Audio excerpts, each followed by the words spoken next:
Welcome. Thank you for joining us.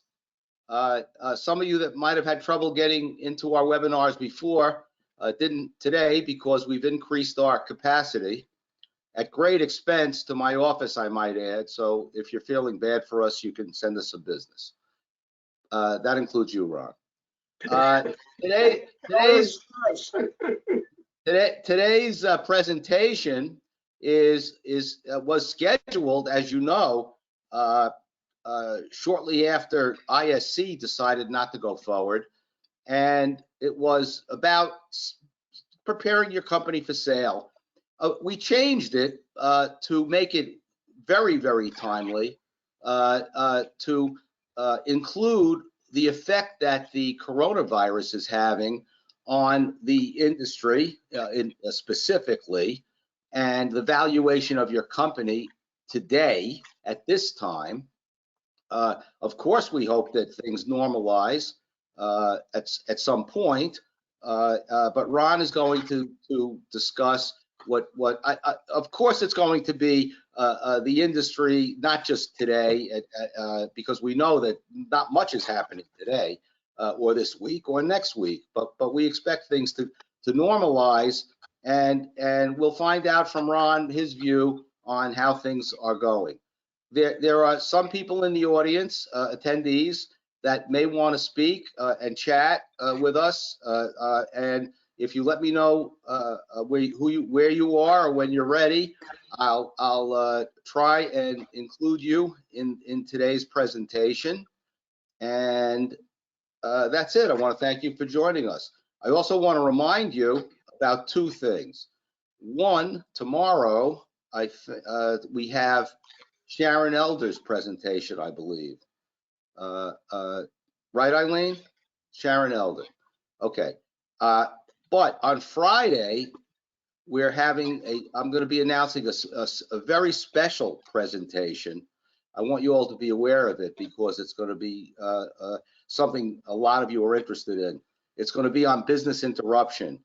It's going to be by Jeff Schultz from J. Krug, and we're going to be sending that out very today, sometime this afternoon.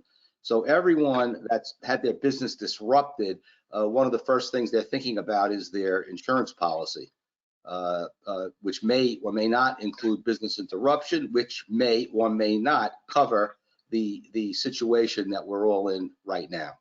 But putting that aside, before we on Thursday, Ken. Who is? Oh, Sharon's Thursday. Okay, I think tomorrow's my day off. Okay. Ron looks good and relaxed, nice and calmed down, and ready to begin his presentation. So Ron, it's all yours. You're up. Oh, this is intimidating. You tell me we've got a couple of hundred people on, and that's even more than I get to come to my seminars. So first of all, I think everybody ought to send a thank you note to Ken. What he's doing with these webinars is nothing short of amazing. He's created a forum and a genre that has not really been seen before in the industry, and this is kind of history making. So Ken, congratulations on what it is you've done, and I hope you keep doing it. Thank you. Let's talk a little bit about the coronavirus and what it's doing to the acquisition and mergers side of our business. And I should point out that I have no scientific data to refer to. I know Mike Barnes is on this call, and Mike, I wish I had a visual with a lot of balloons on it that would demonstrate the efficacy of my thoughts, but I don't. It's just me. And my thoughts are very simply this: that in a period of absolute interruption, a quantum change, a moment in time that may never be repeated, people look around and they think about what it is they should do. They think about how they should handle this crisis. They think about staying home or going to work or doing something other than that. I myself am quarantined for the next, I think, 6 days. And I'm finding it to be a wonderful period of time where I actually have the time to read, I have the time to write, I'm doing some more writing, and still manage to run my business. But that's a unique situation. My son, who runs a large worldwide consulting company, is doing the same thing with hundreds of his associates working out of their home. But there are millions of people that are laid off, are going through obviously what are personal crises and not knowing what to do next. How that affects this industry, I think it's fairly simplistic. If you have a finite number of prospects for security systems and something changes that is monumental in scope, the results will change. So as a result of all of this, I think there are going to be far less security systems sold in America or anywhere in the world for that matter, simply because a lot of people who might otherwise be prospects or buyers of security don't want to have people come into their home, don't want to go out to buy something. They're content to stay where they need to be and where they feel comfortable. So does that pose an opportunity? Well, every time I turn on TV these days, I see an ADT commercial featuring the twins. And I started thinking about it a couple of days ago. Why is it that ADT is using this period of time to promote security? Maybe they know something we don't know. In fact, I know for a fact they know something we don't know. And it turns out that perhaps, just perhaps, the do-it-yourself market is going to explode for a period of time while people cannot do anything other than stay at home. Let's face it, if you want a security system and you don't want a stranger in your house, that leaves you with the option to do it or get a system through a do-it-yourself operator. Does that bode well for the future? I'm not sure. I tend not to think so. But for the present and for as long as the present lasts, it's going to prove to be an opportunity. What has this got to do with mergers and acquisitions? Frankly, not a great deal. But what it does have to do with is the impact that it has on our core business and the majority of people who are watching this webinar, and that is the independent alarm dealer or the independent alarm integrator or just the integrators and dealers that are out there. And they're all kind of wondering the same thing. What do I do next? What should I be focusing on? Where are the opportunities going to be coming out of this? Well, if you look at the industry and where it's been going, if you were fortunate enough to attend the Barnes Buchanan conference a couple of months ago, you start to see shifts taking place within the industries. And some of those shifts are that the smaller independent alarm dealer that at one point probably averaged 1,000 to 2,000 accounts, either had his own central station or monitored at a wholesale monitoring facility. That independent dealer, who was the mainstream of our industry, is slowly slipping away. And how do we know this? Not through statistical analysis, but rather just we call the industry, we call prospective buyers all of the time. And many of those prospective buyers were the independent dealers who look to grow through acquisition. And each time we call through a market, let's say Chicago, there's a couple of large dealers, and then there's a large number of smaller dealers. And the ones that were in the middle are no longer here. They've sold or they've disappeared one way or another. I think that's going to continue as time goes on. And I think the market for independent alarm dealers is going to change. The independent alarm dealer is going to be the independent installation dealer or the independent integration dealer. Excuse me. And when you take on that mantle, it means you become something that you have not been. And that's something, maybe a bigger business, a more successful business, maybe just the opposite of that, but it is going to change. I see the merging of the alarm industry and the custom electronics industry. More and more we see alarm dealers integrating Alexa and some of the other components that are out there. Alarm.com has the ability to increase dealers' businesses manyfold, and so much for a large segment of the manufacturers out there. They're manufacturing products and services that help the independent alarm dealer expand. Now, had you been able to go to an ISC show this year, my guess is you would have seen at least 80% of the exhibitors, maybe more, showing products and services that had not been seen before.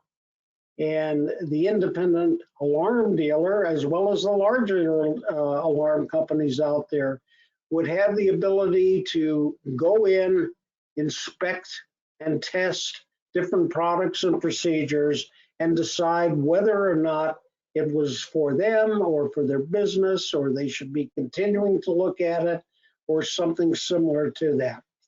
But today, the main topic of why we're here is mergers and acquisitions business and what makes up a merger and acquisition. And I know within the audience, Ken said it was going to be significantly larger than usual. I gather there's going to be other brokers, there are going to be lawyers, other lawyers, going to be other accountants and financial people. And they have a certain knowledge that most of us don't have. And there are going to be dozens, maybe even 100 or more independent alarm dealers who are worrying about what it is they should do to prepare for the future. So for the last 2-3 weeks, ever since Ken mentioned this was going to take place, I've been trying to think of how I could convey in a systematic way the information that most independent alarm dealers look for when they start the process of determining whether or not they should sell or merge their companies, whether this is the time, whether the opportunities are there, and so forth. So one day, a couple of weeks ago, I was sitting with the book that I had written. It's called The Start of the Deal. And I think there have been many thousands, perhaps as many as 10,000 of these printed and either sold or given away. Ken managed to offer the book as a Christmas present 2 years in a row. He sent out my book as a Christmas present, and I wound up paying for it.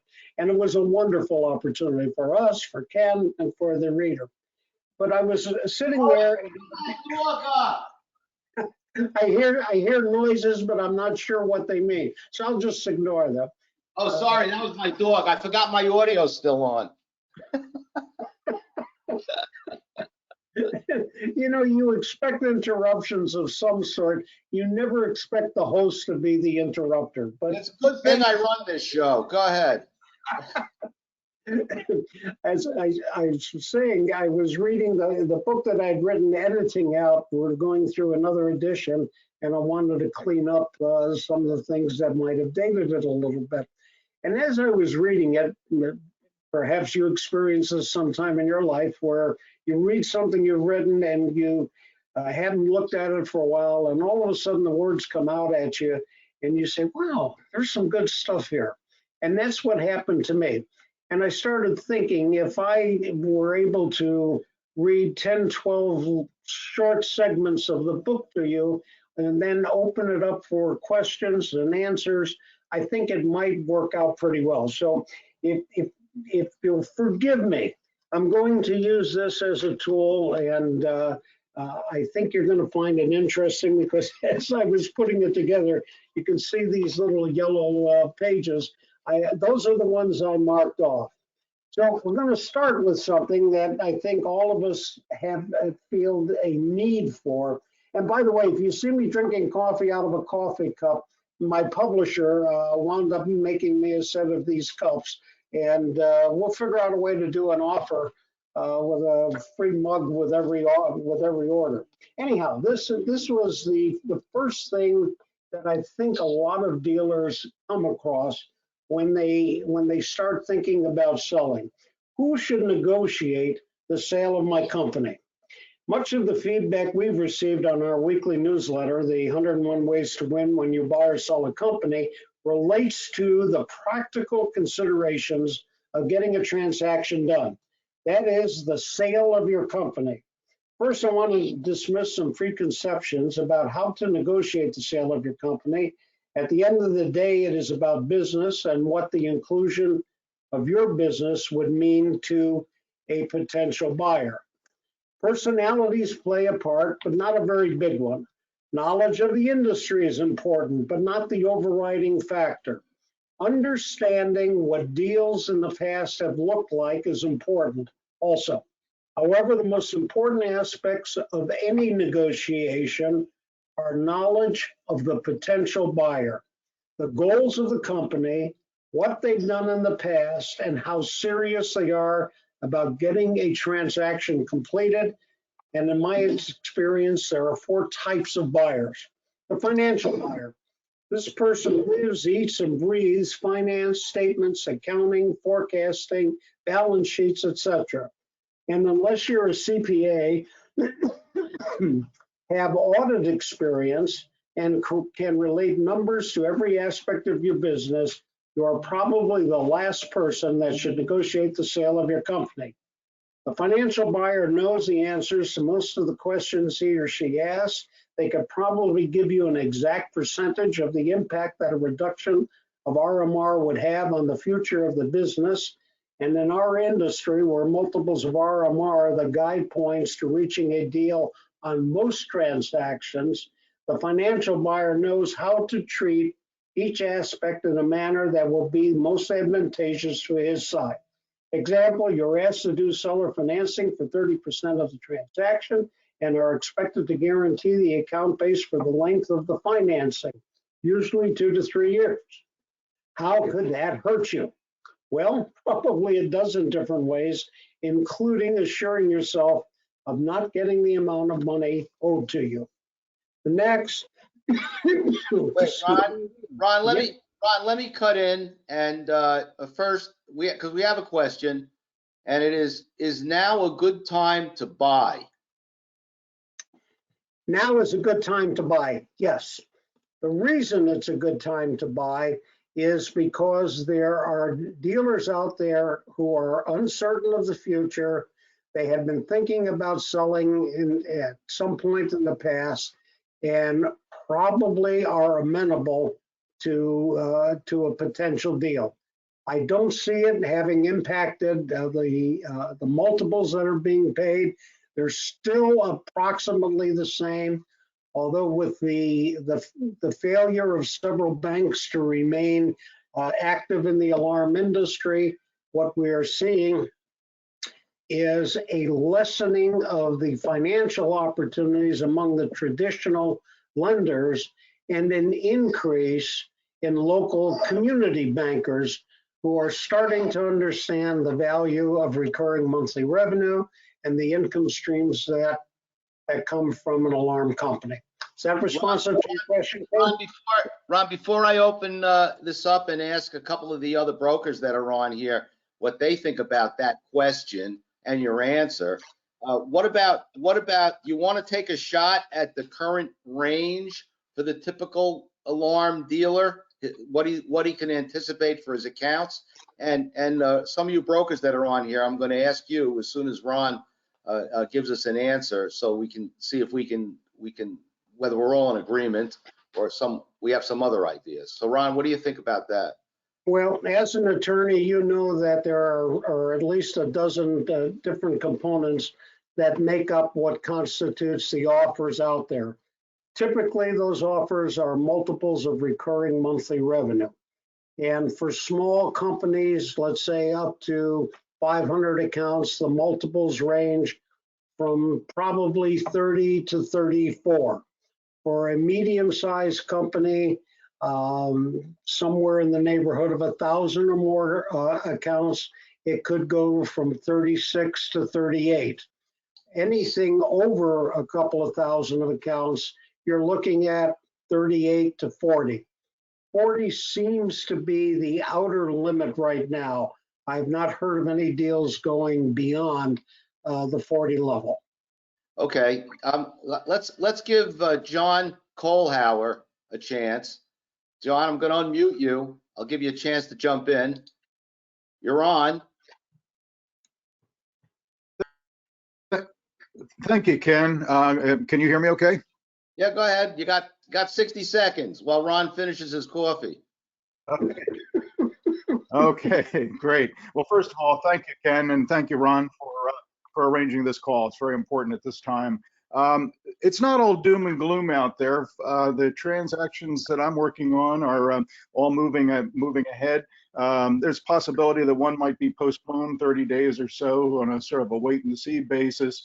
But to Ron's point about multiples, you know, the value of each performing account is the same. In other words, the multiples aren't changing for performing accounts. I think the only thing we have to be concerned about today are the risks moving forward. And I think that we're going to see and by the way, I'm going to exempt out commercial fire because I don't think they're going to be affected very much. But I think the traditional accounts, I think we're going to see a spike of over 90-day accounts, and I think we're going to see a spike in attrition. And hopefully, it's not going to be a big spike. But I think we just all in the industry, we need to get a little more creative. I think maybe perhaps we might want to be looking at a larger cushion for the holdback. And to be creative, maybe what we need to do to balance that out is to give the sellers an opportunity to get those accounts back, you know, when they reemerge after the coronavirus is over. All right, John, you want to just let everyone know where you are and your company? The free ad Yes, time. yes, my company is Mergers and Acquisitions. Okay, thanks, Ken. Yeah, our company is Mergers and Acquisitions, and for the past 30 years, we've been assisting companies to buy and sell. Okay, thanks a lot. Maybe we'll get back to you. Jim Worcester is sitting here, and I bet he's got something to say. Let's see. I guess not. Jim, I'm trying to unmute you. I'm sorry. You don't have audio ready, so I can't help you. Let me just see who else we can get in here that might be interested in commenting about what's going on. How about you, Mike Barnes? You have an interest in participating? You're up. Mike, we can't hear you. No, Mike muted himself. I guess he doesn't want to participate. Ken? Yeah. Jim Worcester. Oh, there you go. Jim Worcester Senior. Okay. So, well, first of all, congratulations for figuring out how to put your mic on. Well, you know, I've been in this business over 50 years, and I don't even know what a Demco panel is, but I know something about I was a dealer, and I lived in that world, and then a financer, and then an owner as a consolidator, and now in a loan business, Jim Jr. We're extremely concerned about this, and what we've done on a very rubber meets the road level is to contact every single one of our loan dealers, past and present, and then some of the larger dealers around the country, and say, what's going on? What are your ideas? So, and we're now looking for our goal is to look for a behavioral changes that would, it's, John just said, what is it? What was it? What is it? Attrition. And so, our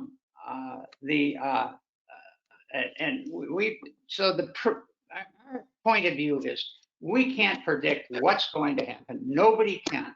But let's take a look at what we can do today to preserve the existing accounts, perhaps to create new ones, and of course to turn around the ones that want to cancel. And there are many answers that we have, and I've got a minute and I can't do them all. But that's our approach now, very proactive. Not I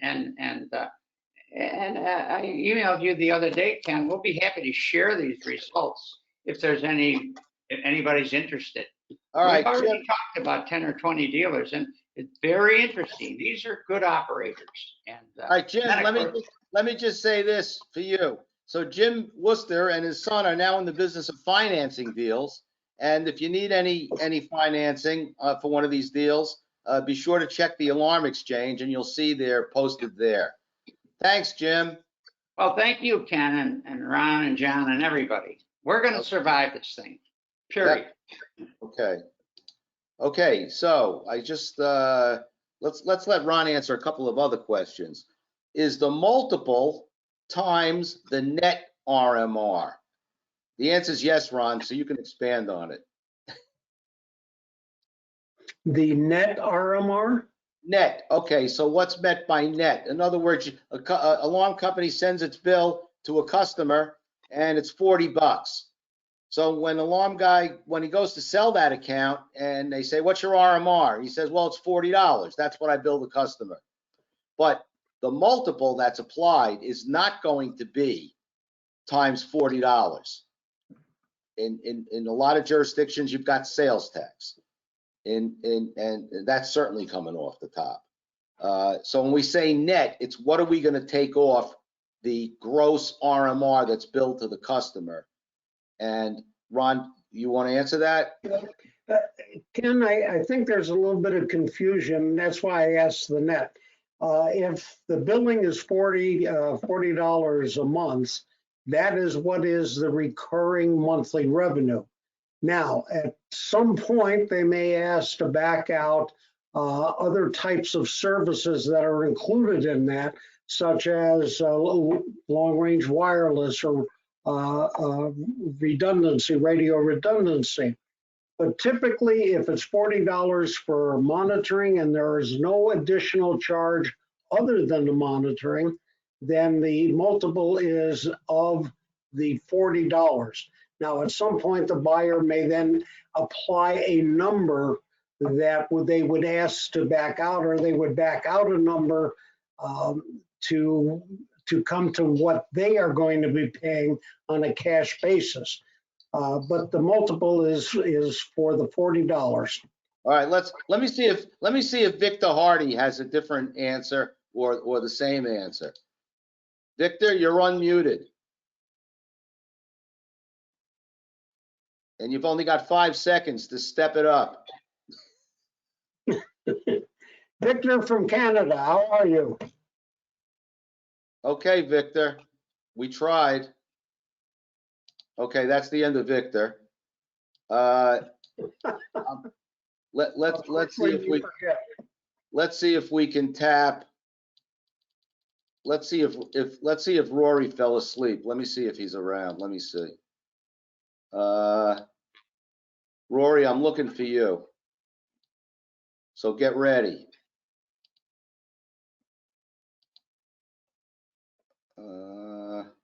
Okay, I don't want to keep everybody.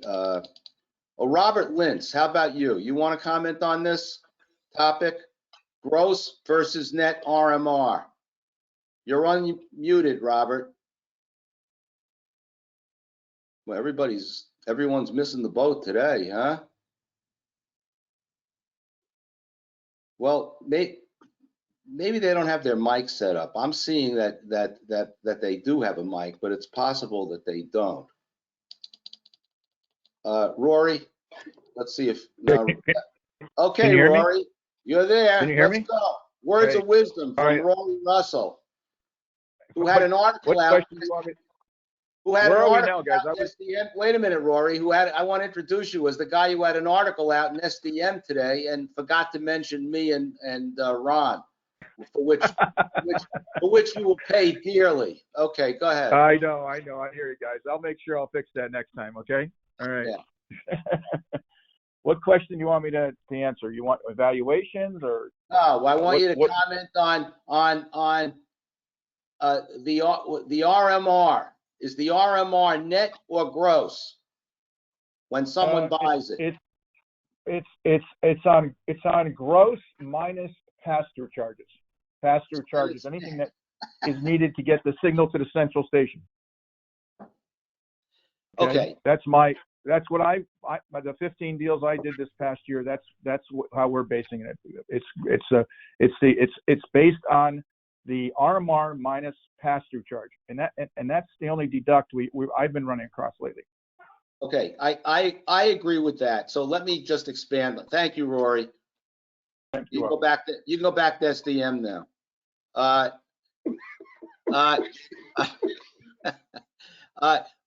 Look, net. What's meant by net RMR? Again, go back to $40. I can tell you that years ago, when Ron had darker hair, you always deducted sales tax and the central station charge. Always. Unless the central station was doing the buying, then they didn't care about the central station charge. Now, what seems to be more customary is the basic central station charge is not being deducted from the RMR. But what I call third-party vendor charges are being deducted. I think Rory referenced it. Any charge that's incurred to get the signal to the central station is deducted. So I would agree. For example, a radio charge, that would be deductible. Sales tax, again, deductible. If you're running a guard service or a runner service and it's included in that multiple, that's going to be deducted. Okay, so the answer is it's net RMR. What net means will change deal to deal, and it also depends on your negotiating strength and skills and knowledge of what they ask for and what you're not going to get. So that's clearly the answer. And keep in mind that, and this is very important to remember when you're selling your company and valuing it, which is why you need a lawyer involved from day one. Whatever the RMR is, a buyer can still manipulate that price by changing the multiple. So when you hear a multiple 40 or you hear a multiple 30, you go, wow, the 40 multiple is certainly more attractive than the 30, except when you get into the deal, you find out that the buyer is excluding so many accounts or defining your net RMR in such a way that you might be better off with the $30 multiple. So you need to be careful when you are negotiating this and looking into it. Ron, here's another one, question which I'll give to you. Does the multiple differ primarily for residential versus integrator that has a majority commercial? I don't know what that means even. Residential, I thought it was going to be residential versus commercial, but integrator, I'm not sure what that question means. So someone whoever asked it better explain it. Typically, a integrator is a company that installs and services large commercial installations. Let's say a access control system for 500 employees, cameras for multiple locations, and so forth. Those accounts are usually sold as a multiple of EBITDA, which is essentially the profitability on the business. Typically, that EBITDA multiple is a low of 4 to a high of 7 or 8. Sometimes it could even go higher. But Ron, let me ask you something. When you start to value a company, and it's not RMR, the RMR model business is really based on the multiple concept, not EBITDA. And by the way, just so everyone knows what EBITDA means, it's what earnings? before interest, taxes, depreciation, and amortization. Right. So when you say, well, how I have to admit haven't done a deal, and I've done plenty, where part of it was based on RMR times the multiple, and part of it was based on EBITDA. The only way I can see the deals where I would anticipate EBITDA coming into play would be the fire protection business, the fire suppression business, where there's a lot of volume in dollars in installation work, and perhaps the monitoring aspect of it is much less.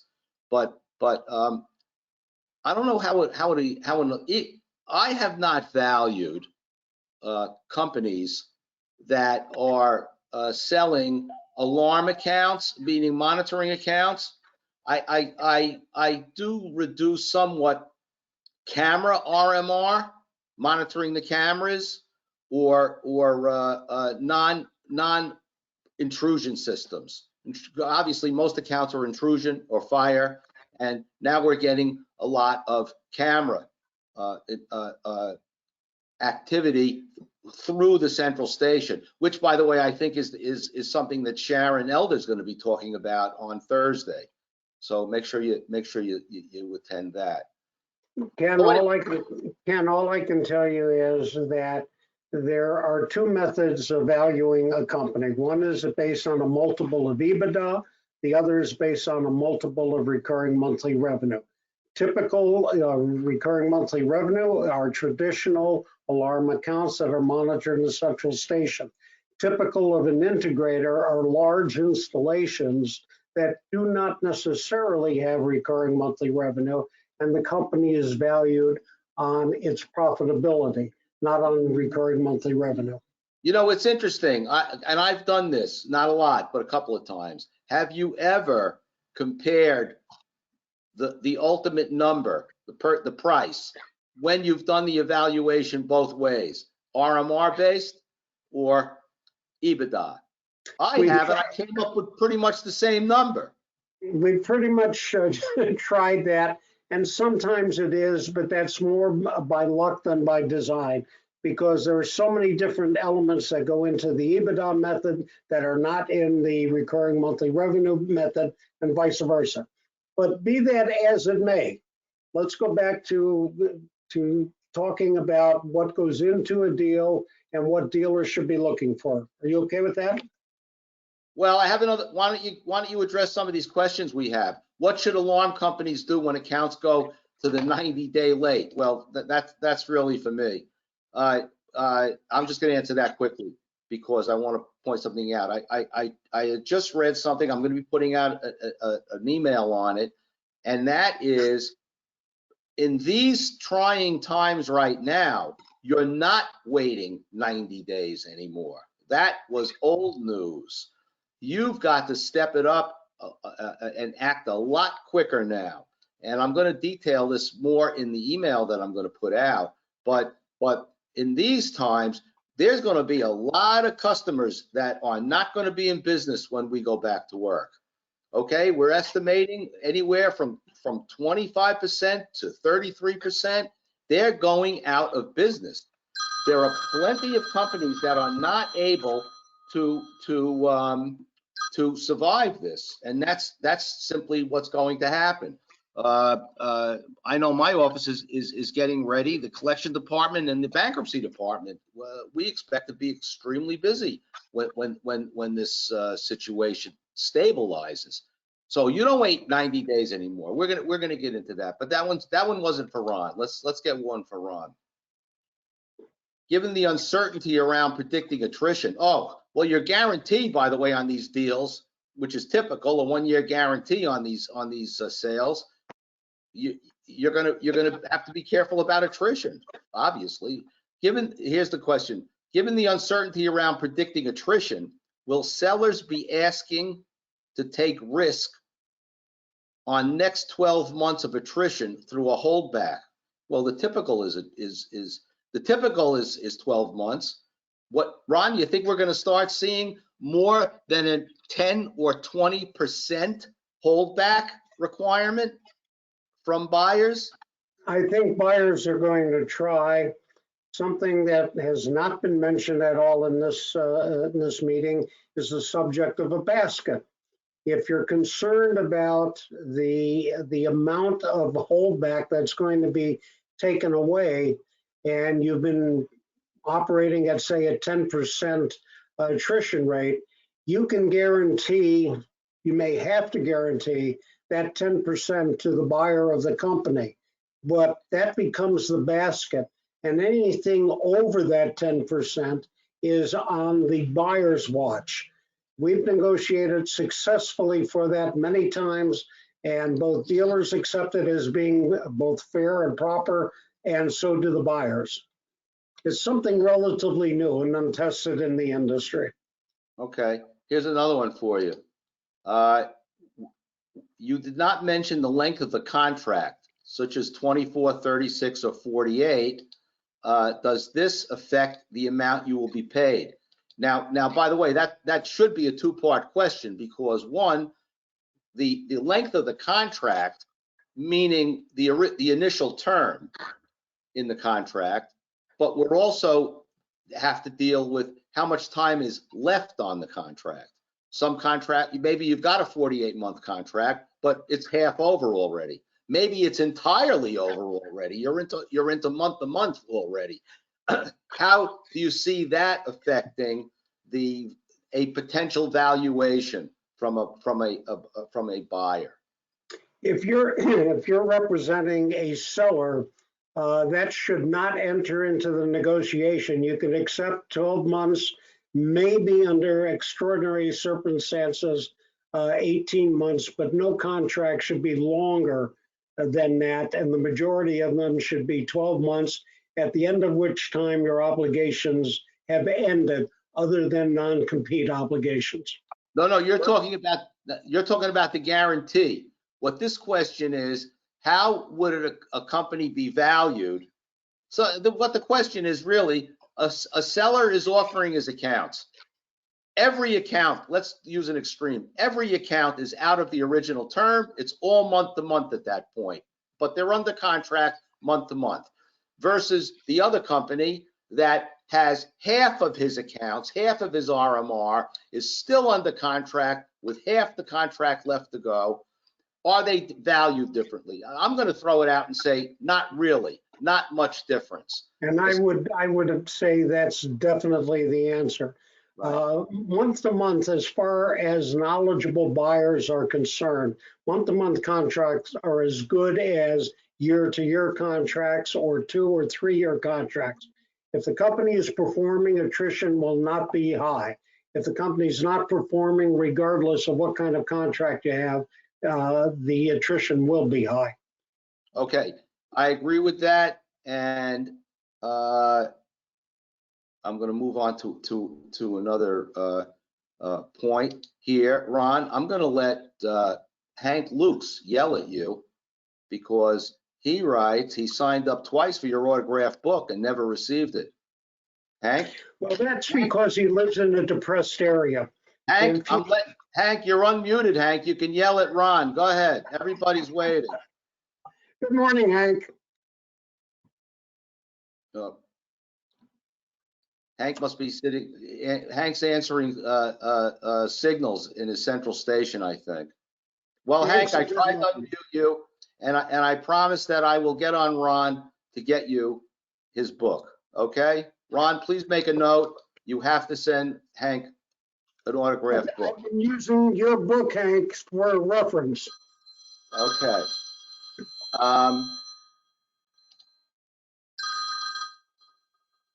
Your phone's ringing.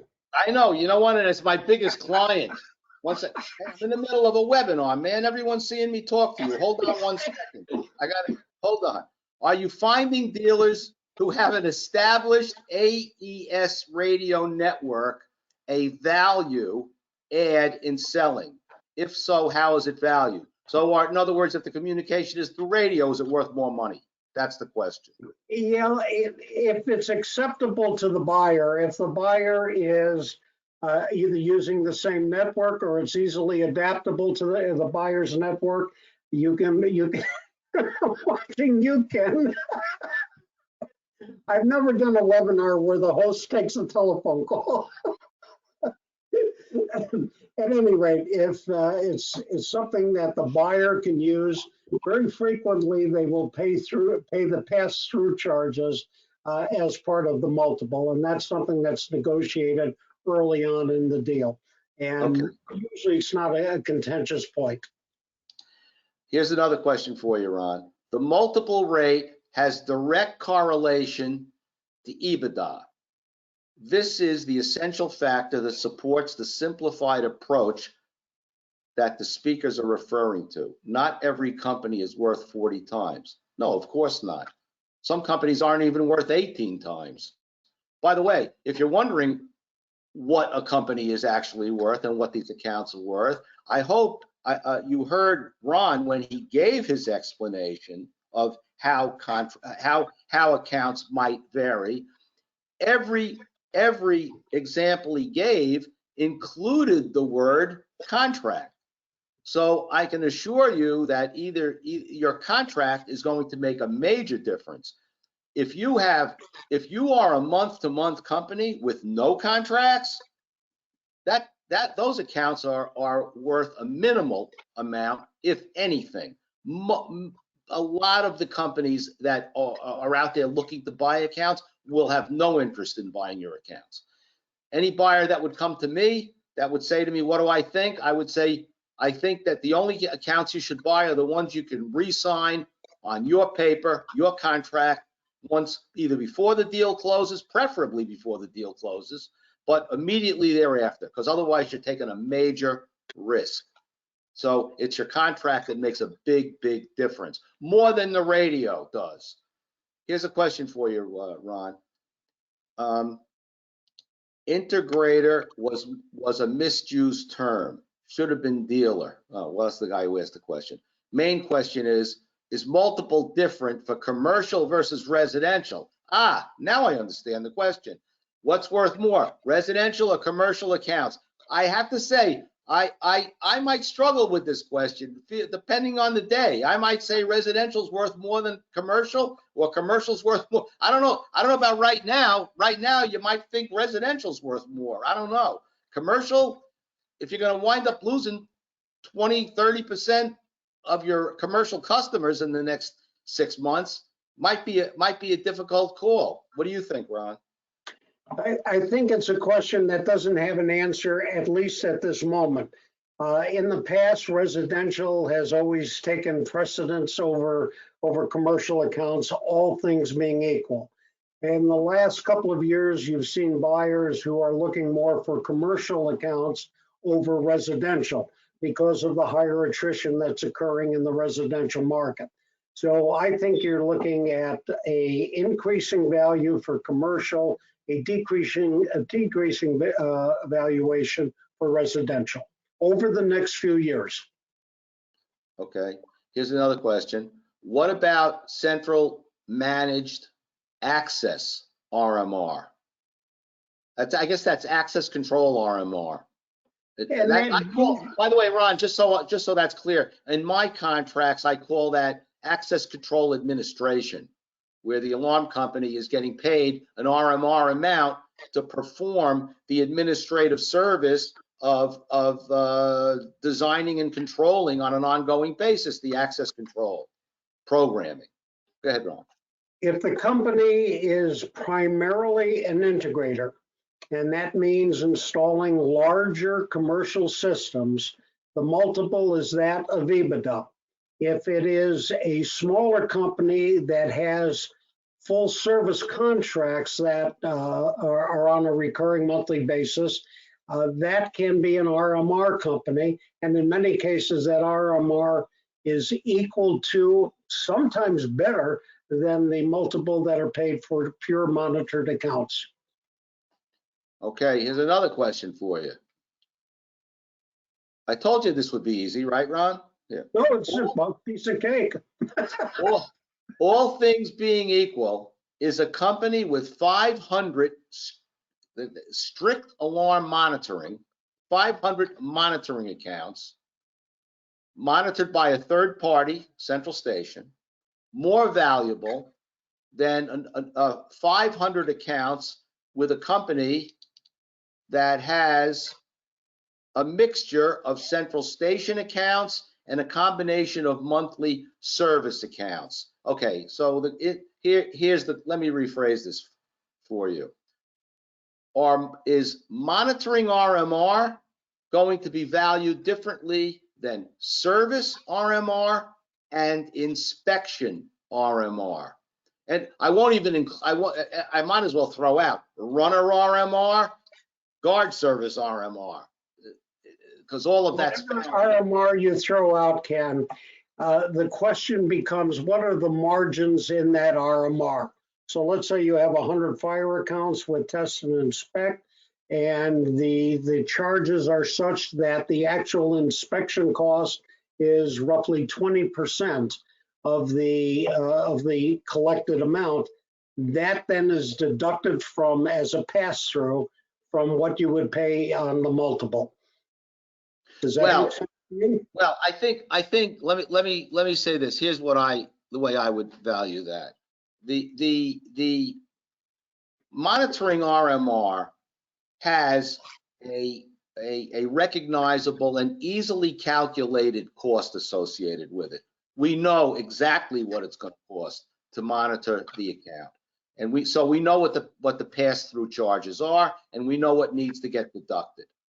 With a service RMR or inspection, well, inspection RMR, perhaps we have a better way of knowing what the cost is going to be. Service RMR is even more speculative in terms of what is it actually going to cost to provide the service under this service plan.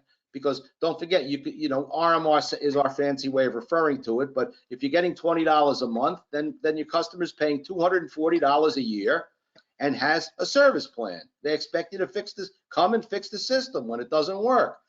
Now, it's true, and sometimes we miss this, that if you're using my contracts, the service plan includes only wear and tear, ordinary wear and tear. So a lot of the service calls that are going to be made, you could probably charge for because it's been damaged for some reason. Maybe a dog ripped a wire, maybe well, you know, all the different reasons that you might have to service a system, and it's not ordinary wear and tear is usually the least of the problem. So you can charge. Now, if you've been collecting service money for 3 years and you've never had a service call, and the dog rips a wire, you may decide to cover that just as a matter of courtesy for the customer, rather than say, well, thanks for paying me for 3 years, but this service call isn't covered.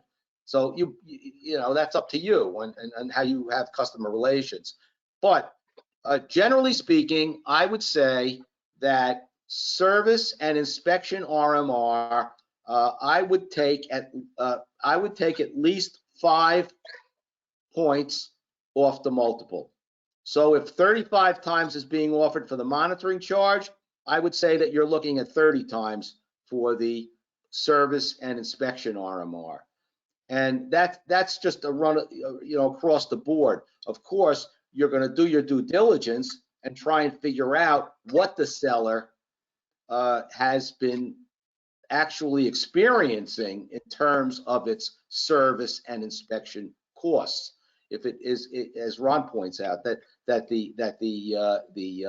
your due diligence in making that determination is important. But when you get to the closing, it's not going to be that you're deducting those expenses. It's going to be determined from the beginning when you say, I'm only offering you 25 times for that RMR, or 20 times, or 30 times. That's it. That's what I'm offering, because the buyer has done either a calculation through due diligence or a calculation through gut feeling of what he thinks this RMR is actually worth. Ron, you want to comment on that? I agree with you. There's an easier way of doing that, and that is asking your accountant to figure out what is the cost associated with providing a service contract. Once he comes up with that number, you figure manpower, materials, and so forth. Once he comes up with that number, that becomes the percentage amount that you subtract from the total. It's an easy way of doing it. You know, that's okay, except I got to tell you, if you came to me and said that, I might yell at you if you're my client, because I would say to you, you need your accountant to tell you what your expenses are. Man, you own the business. You're running this business. You better know what your expenses are. Well, but if you're the buyer, you may say, and while that's good that you know that, I would like to see it in writing. Could you have your accountant prepare it? Maybe it's the buyer's accountant that needs to go through those books, not the seller. Right. All right, here's another one for you. When an alarm company is sold, it's typically based on RMR multiples, and the value of the company is estimated at the time of the sale. That's right, the calculation's done at the time of the sale.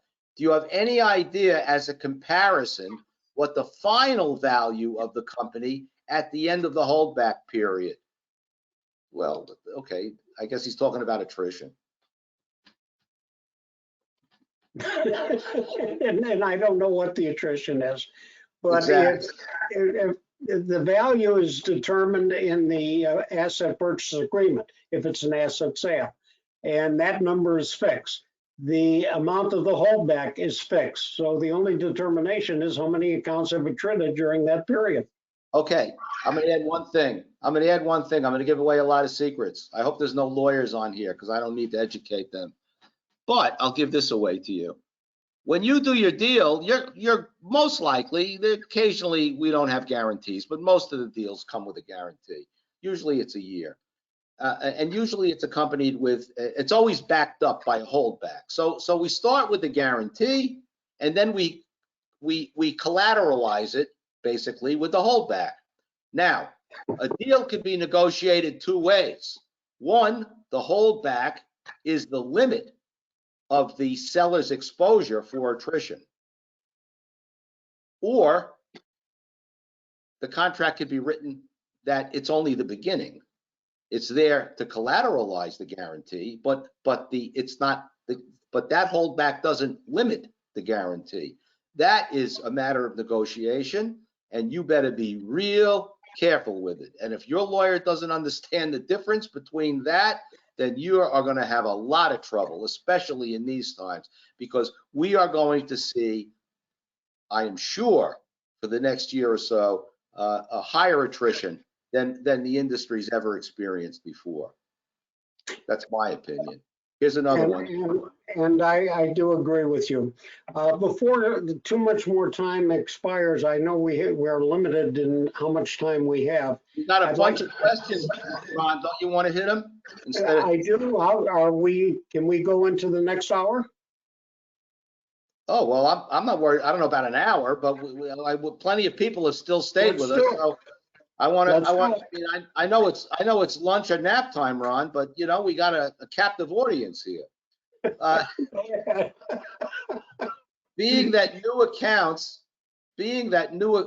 the way, Ron and I are going to go on a tour, I think, like Steve Martin and Martin Short, I think it is. They're running around town. And you'll recognize Ken out in the airports when they open up. He'll be the one carrying the luggage. Being that new accounts brought online are not typically included in factoring attrition, how does adding new accounts typically affect the loss of an account during a holdback period? I sort of get the feeling that with some of these people are in the middle have sold the company in the middle of a deal, and they're wondering, oh my God, what did I do wrong? Some deals are structured that the seller can replace accounts during the holdback period or the guarantee period, and some deals don't permit that. And some deals don't permit the seller to be in business after the closing, so it's very hard to replace accounts. Other deals, the seller stays in business. He has other accounts. Maybe he hasn't sold them, so he has a right to replace the accounts. That's the answer. That's generally the answer to that. And if you do replace the accounts, they too have to be guaranteed. You have to let them in, right? Plumber. Yeah, let him in. He wants to check the boiler. My boiler went down yesterday, so my company came and I realized the circuit breaker went, so they want to check it again. Okay. In case everybody wants to know. Have you ever been? Most of our deals, Ken, are deals where the buyer is buying the company or buying the assets of the company, and once the deal is closed, that the dealer is pretty much out of the business and he has a non-compete. So rarely is there a tail on the kinds of deals that we do. Smaller deals may be where dealers will sell a base of accounts with an agreement to continue providing accounts. ACA and AFA have been like that many times over. And they're both good business models. We only work in the area where we sell essentially the whole company. Okay.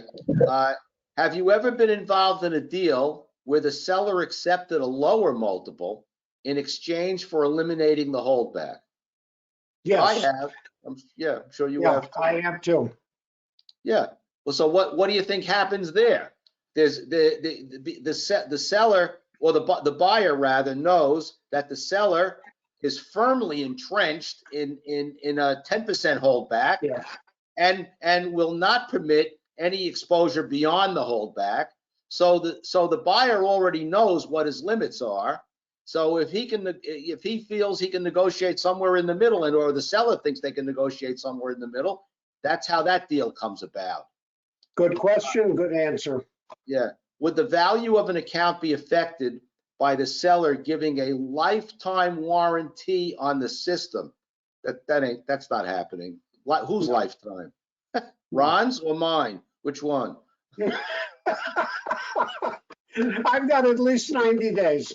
Yeah. No one gives a lifetime warranty on a system. If you're going to give a lifetime warranty, what's the point of selling? You might as well hold on to your accounts and ride it out till there's full attrition.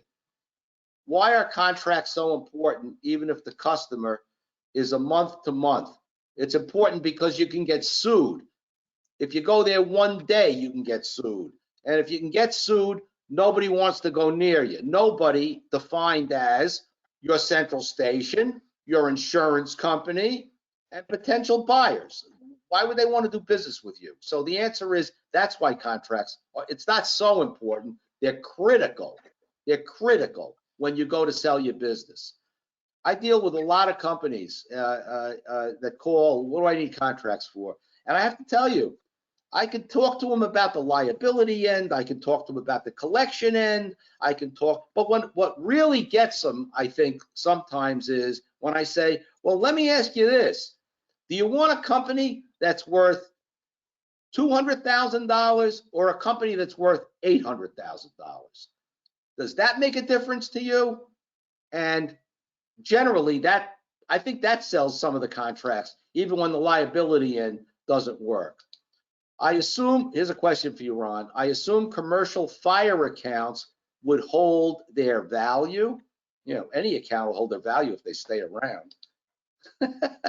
I can tell you from a collection point of view that I think Ron, would you agree that we would value a commercial fire account on the higher end of the spectrum for RMR, multiple, right?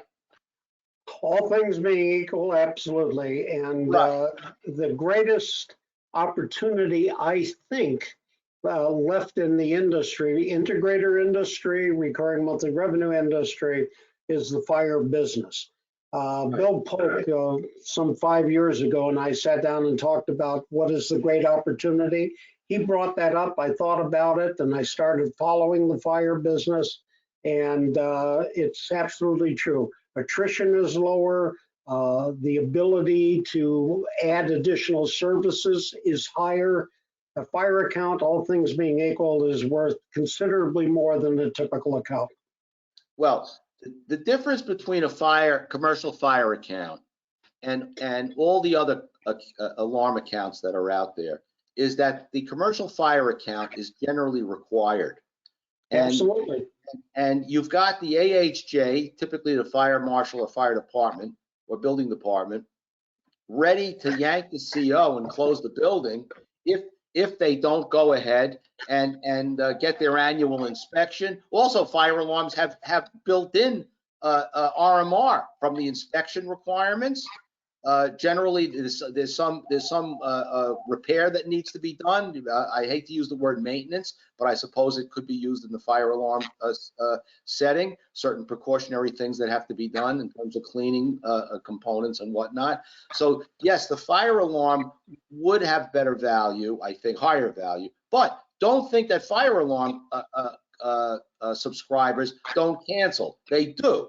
They throw their alarm company out, and they bring in someone else to monitor the accounts. We do plenty of collection work against the fire alarm subscriber, plenty. So it's not as if you never have a problem with them. Here's another one. I agree. Do you adjust the multiple on RMR based on the customer's method of payment? So the method of payment meaning, well, they have different examples. Whether it's ACH versus waiting for a check. Well, I can tell you from someone, Ron collects a check only from the people the deals that he does each year. I collect checks from loads of clients every day and from loads of people we sue every day. And I have to tell you, going to credit card made a big difference. All said and done, and take this from a bankruptcy trustee, and all said and done, you're better off getting your money. I guess the bird in the hand is worth two in the bush still applies. So yes, though you have ACH, you have credit card, your contracts are worth more. Okay, Ron. Well, I get around that. I've got this book. It sells for $16.95, but because you suggested giving it away some time ago, I give them away. So any of your listeners want to have this book, which I was going to read almost in total during this hour, just let me know and I'll send you a copy. No trouble. Ron, I'm going to do another webinar for you at 9 o'clock at night. You could start reading your book, and we'll watch to see how people drop off and go to sleep. Okay? Come on, we got to put a show on here. Let's do it. Ask another question. All right. Do contracts for fire inspection and service accounts receive a lower multiple? I already answered that. I think yes. Ron, you agree? No. I think it can be, but we would argue very, very vigorously that the amount of cash coming in from a test and inspect, all things being equal, would be about the same as the value of a monitored account. That has to be proved almost always via an accounting statement, but it can be proved. Think about it. Test and inspect once a quarter or once every year is maybe $60, $70, $80. The monitoring is probably pretty close to that also. Wait. What's the $60 or $70, $80? For a test and inspect? Ron, you do know it's not the 1960s, right? Yeah, well, that's when it started. Yeah, exactly. $300 for a test and inspect. Yeah, it's not $60 for test and inspect, okay? It's a lot more than that, and because we're not, when it gets to inspection or service, repair service, we are not talking. You can't do a net. It's not practical to figure a net. Okay, you can try looking into it, Inspection might be easier. So you know that you know if you want to go account by account, which is not typically done, by the way, on a deal. So what happens is you go by your gut and you have to reduce the multiple, because otherwise you would have to say, listen, you're collecting $240 a year for an annual fire inspection. Okay, we know you have to send a man there. We know it's going to cost you $100 to do the inspection. Why am I going to pay 35 times your gross when I know that almost half of it is going towards expense? Whereas in a central station monitoring RMR, you're collecting a number and you're getting to keep at least 90% of it, not 50% of it. So you have to calculate your offer on the multiple that way. So that's why there's a difference. I mean, I find, all right, you know, Ron's experience, maybe look, Ron represents sellers, by the way. So I represent sellers and buyers. So if you're a seller, yeah, of course, it's the same number. This is the number we want. But if you're a buyer, you have to be careful, I think, about what you're paying for something. So Ron, you want to come back at me for that one? I'll let you. I just don't want to take all day doing it. Oh my God, Ron, if you want to go, I'll call in Rory or Victor or somebody here. I got a lot of people here that want to talk. Just look at your own numbers. You were saying $100 for a call. You're also saying $300 for a service contract. You deduct a third of that, and you've got pretty much what the RMR is. If it's a little bit more than that, you can afford to pay the multiple. If it's a little bit less than that, you have to figure it another way. Okay. Here's another question. And we're oh my God, they keep coming. Okay, well, we're gonna get through. Okay, no more. Don't write in any more questions. We're gonna finish out what we got here, and that's it. Ron needs to take a nap, and this is it. If we use Ken's standard contract, I like this question, and execute a 36-month agreement. Oh, at the end of the contract, it moves to month. Is there a significant benefit in signing a new contract, or fine allowing the shift to month with respect to the RMR valuation? So a new contract, Ron, after the initial term's over, or let it go into automatic renewal, month to month. Let it go into month to month. And the way you determine whether or not that's working is after a year, look at how many of your month to months have attrited versus the typical prepayment, and you'll find that the number, or the percentage number, is just about equal. I think that I want to just add to that. I would say that It wasn't a question, Ken. What? No, you didn't ask me. I know. I just want to expand upon the question, the answer that I gave. I want to say this: if a buyer is going to look at the, I'm going to use the word quality of the accounts, the characteristics of all the accounts. If you have most of the accounts in original term of the contract, and some of the accounts, a percentage, 10, 20, 30 even, in automatic renewal, I think that will not necessarily affect the multiple that the buyer offers. However, if you have accounts and all of them, or most of them, are in automatic renewal, I think that's going to affect the price that the buyer offers you. I think it's going to be less. So if the buyer asks for the attrition rate, and then you could show the attrition is the same on month to month as it is for annual or monthly or quarterly, you're wrong. It will be exactly the same. Okay. Okay. All right. So here you have a difference of opinion. I guess we could leave it at that. But that's what I would think. Anyway, so let's move on. I don't know what this means. The truth comes out, margins. Margins are the foundation of EBITDA. Well, yeah, EBITDA is based on what's left when we're all said and done, right? Okay. Let's go to this. Seems like a number that could be manipulated and would vary from company to company. I know what my expense is, but do I really care how much the seller, how much it costs the seller to inspect and service? Every company has its own expense. Why isn't it all about the revenue? Because there's some expense. Every company, if it's inspection and repair, you've got some expense, period. Of course, every buyer comes to a deal thinking they can do better and more with the accounts they're buying. That's why they're buying them. They all think they're going to do better, or at least as good, because nobody thinks they're going to buy the accounts and lose them. Nobody wants to do that. So listen, this is the way it is. Now wait a second.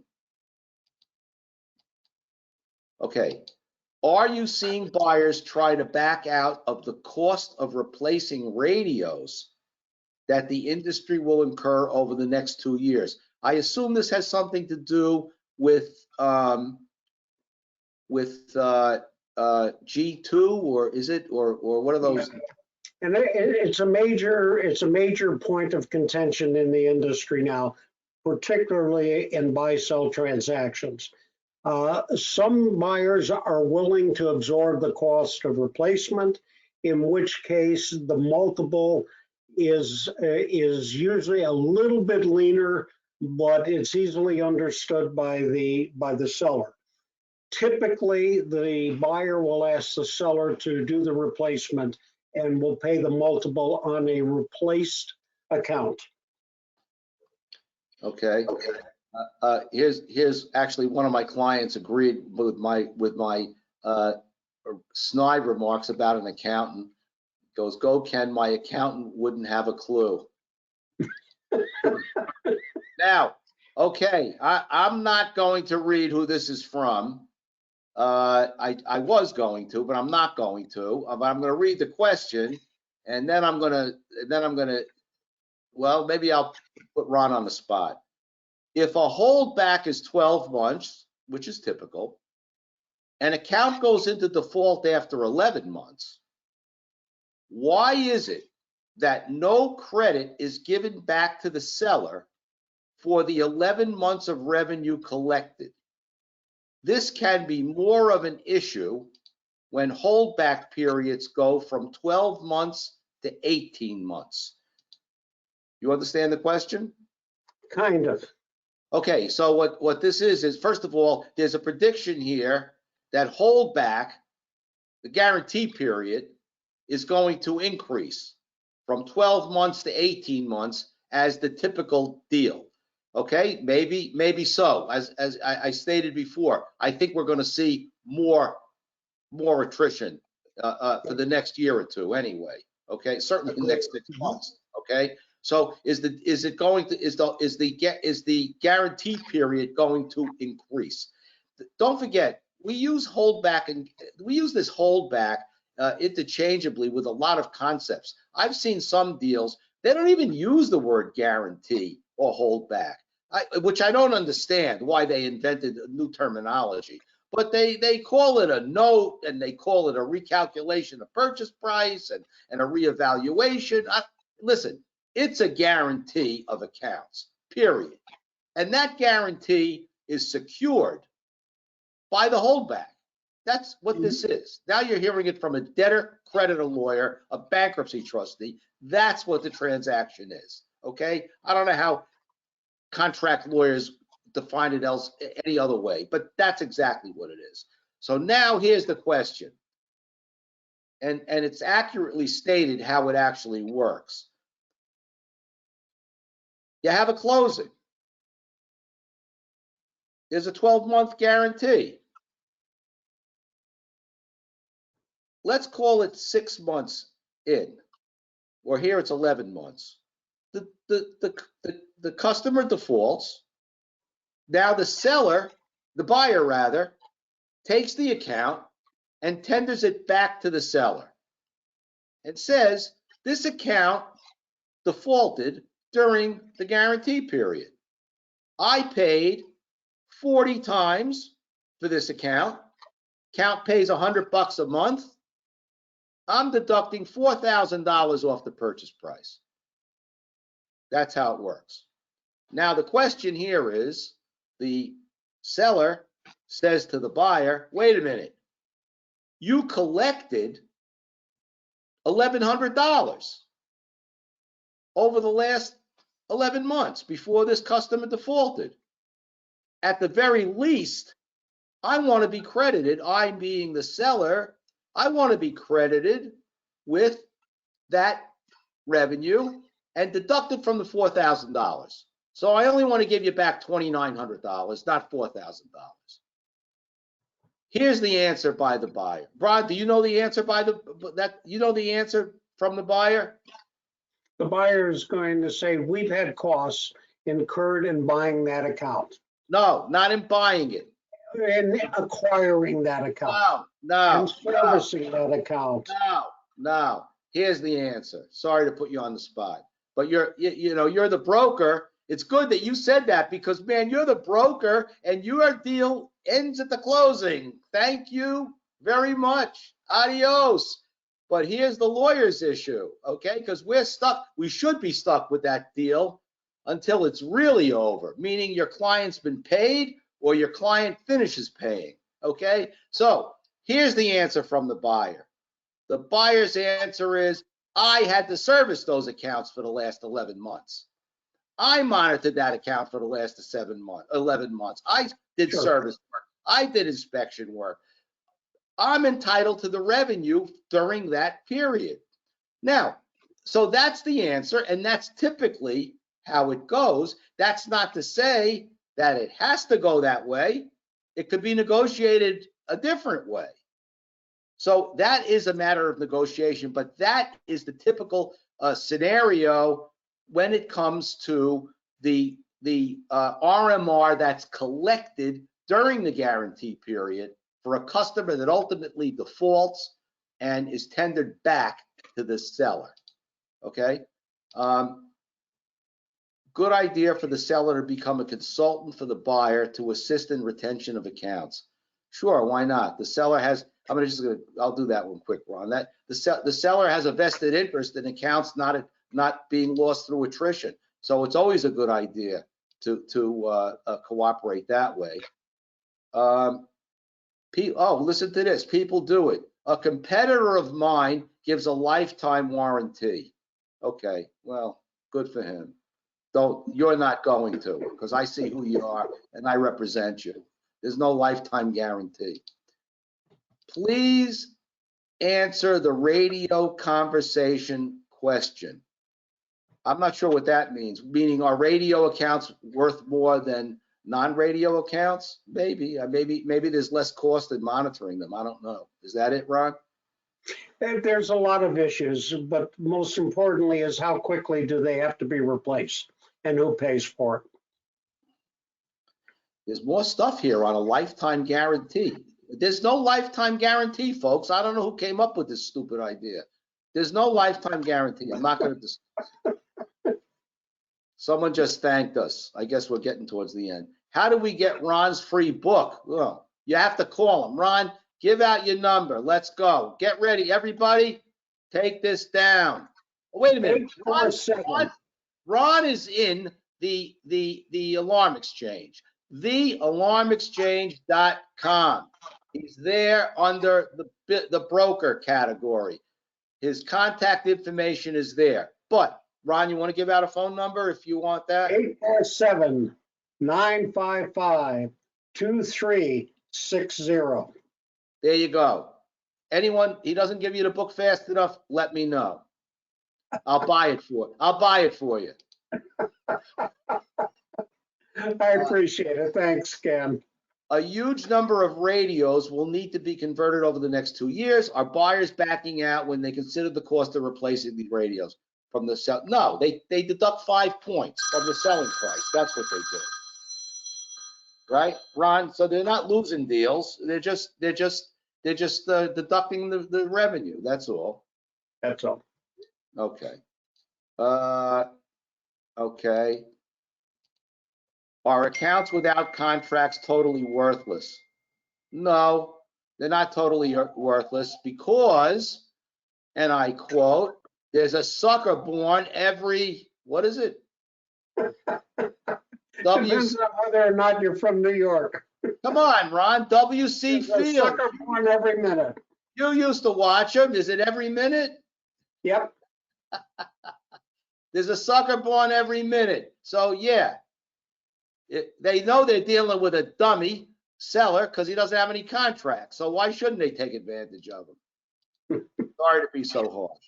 How would you evaluate a book of accounts that were purchased in the last year as part of the purchase of an entire company? They currently have no contracts, but the seller is willing to try and get the contract signed. Look, you buy only the accounts that you get under contract. That's the smart way to go. Don't forget, you're exposed for liability while you don't have a contract. All right? Your central station thinks you have a contract. If you have a central station that doesn't require you to have a contract, then you ought to run from that central station because they are the dumbest central stations around. That's it, simple as that. After the close from a sale of a company, how long should you carry liability insurance, a tail policy, and then dissolve the company? Typically, we recommend at least a year. At least a year, and the answer is you could do it for 3 years. The truth of the matter is, you don't really have to carry the insurance after the closing. And the reason is that your E&O policy is a occurrence policy. So any loss that occurs prior to the sale while you're still insured is going to be covered, even if you get that claim 1 year, 2 years, 3 years, 5 years or more down the road. And by the way, I know you're thinking, oh, the statute of limitations for negligence or whatever, but you could be brought back into a case as a third party defendant long after the statute of limitations is gone. So there's exposure that way too. It's not the same exposure because it's to the party that brings you in, not the plaintiff that brought the lawsuit. That's a whole nother topic. But so technically you may not keep the policy. Generally, I counsel my clients that they should at least let their policy run out, at least. So don't call the carrier and say, hey, I closed, insure me up to this date, I'm done. So let it run out. Whether you need a tail, probably not. But if I'm representing a seller, a buyer, by the way, I might put in the contract that they have to carry it a year, 2, 3 at the most would be it. Dissolving the company, there's no reason to dissolve your company. You could if you want to. If you don't file your returns for a number of years, every state's going to dissolve your entity anyway. So the only reason to dissolve the company is so that it can't, it would be more difficult for it to be sued. Truthfully, a dissolved company can still be sued, but I don't see any exposure that you're going to end up having with dissolving the company. By the way, I want to raise another question that did not get raised, dealing with selling your company or buying the company. And I'm sure Ron's going to be attuned to this as well. The guarantee that accompanies almost every sale, secured by the holdback, is for the attrition of the accounts. Every deal also includes representations and warranties from a seller, some by a buyer too, but here we're talking about from a seller. And the contract always says that in the event that any of these representations and warranties are materially inaccurate, the seller is going to be liable. But that liability and exposure should not be tied to the holdback. The holdback is to collateralize the guarantee of the attrition, not the overall contract of sale. So be careful when you do that deal. If you use me and my firm, you won't have that problem, but that's something you need to be aware of. Okay. Thank you, gentlemen. Greatly appreciate your time and knowledge shared. Ron's wife. Oh, no, I shouldn't have read who said that. Ken, there are companies offering lifetime warranties. Again, with the lifetime warranties, who are these idiots? Would somebody please write us and let us know who these people are? Ron, have you ever done a lifetime warranty? Never. Okay, me either. So I don't know where this guy came from, but okay. No, not the answer to the radio question. They are backing out our cost to have the radios transmit, but are they trying to put the cost replacing all radios onto the seller? I don't know, this radio keeps coming up. Radio transmission costs would be deducted from RMR as a third-party expense because the radio transmits to the central station. So it's exactly what we've been saying. Rory, Ron, and me said this, that you deduct any cost of getting the signal to the central station. So radio transmission costs would be deducted from the gross RMR. In terms of doing a deal where a radio needs to be changed, obviously a buyer is going to want to deduct that from the deal, and whether it's referred to by a set dollar amount, $150 a radio, or it's reflected in a reduced RMR number, it's still going to end up being whatever the buyer thinks it's going to cost them. Yep. $150 or whatever it is. I believe one of the questions earlier was, how do high security radio network, AES, that are owned by the seller, meaning there's no monthly cost paid to a third party, meaning AlarmNet or Alarm.com, AlarmNet cell carriers, and a minimal upkeep cost, how do these seller-owned networks impact the purchase price? Maybe you get more money for them. I don't know. There's less cost in monitoring. That, you know, I don't know that a seller that comes along and says, hey, every one of my accounts has AES. Okay, but doesn't that mean it still has to go to a central station? Ron, you were in the alarm business. Isn't that how it works? Okay, can I answer that? Yeah. Yeah, that's how it works. Okay, so there are certain non-financial considerations that go into every transaction. For example, if you have a new fleet of cars and they're paid for, that's better than having a bunch of old Model T cars. So if you have new equipment or transmission equipment, that's an advantage to the seller, and it reflects in the purchase price by the buyer. And the same question again came out. What about the cost of replacing radios that need to get changed? Again, if you know it needs to get changed, the buyer's going to want to figure that in. Either he's going to make a deduction in dollars, or he's going to make a deduction in reduced RMR, or he's going to put the onus on the seller to go out and make the changes, either before or after the closing.